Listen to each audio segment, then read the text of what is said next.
আসসালামু আলাইকুম। আমি আরিফ আহমেদ। আপনাদের সকলকে জানাচ্ছি শুভ সকাল। আজ ৫ তারিখ। আ একেবারে সকাল, সকাল অনেকের মধ্যে একটা প্রশ্ন তৈরি হয়েছে যে কেন মার্কেট এখনো ওপেন হচ্ছে না? অনেকেই ধারণা করছে এটা ব্রোকার হাউসের কোনো সমস্যা আ বা অন্য কোনো ব্রাঞ্চের কোনো সমস্যা হতে পারে, লিঙ্কের কোনো সমস্যা হতে পারে। আসলে একবার জানিয়ে দিই সেটা হচ্ছে গিয়ে ঢাকা স্টক এক্সচেঞ্জেরই একটি টেকনিক্যাল সমস্যার কারণেই আজকে কিন্তু মার্কেটটি বন্ধ রয়েছে। আ যখনই তারা জানিয়েছে, যখনই এই টেকনিক্যাল সমস্যাটা তারা সলভ করতে পারবে, তারপর থেকে ট্রেড শুরু হবে।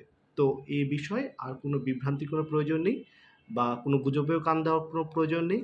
আ সো আমরা জানতে পারছি যে ডিএসসির একটা টেকনিক্যাল সমস্যার কারণেই এখন পর্যন্ত মার্কেটটা বন্ধ রয়েছে।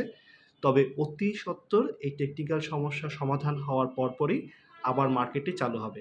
তো ততক্ষণ পর্যন্ত অপেক্ষা করুন। ধন্যবাদ।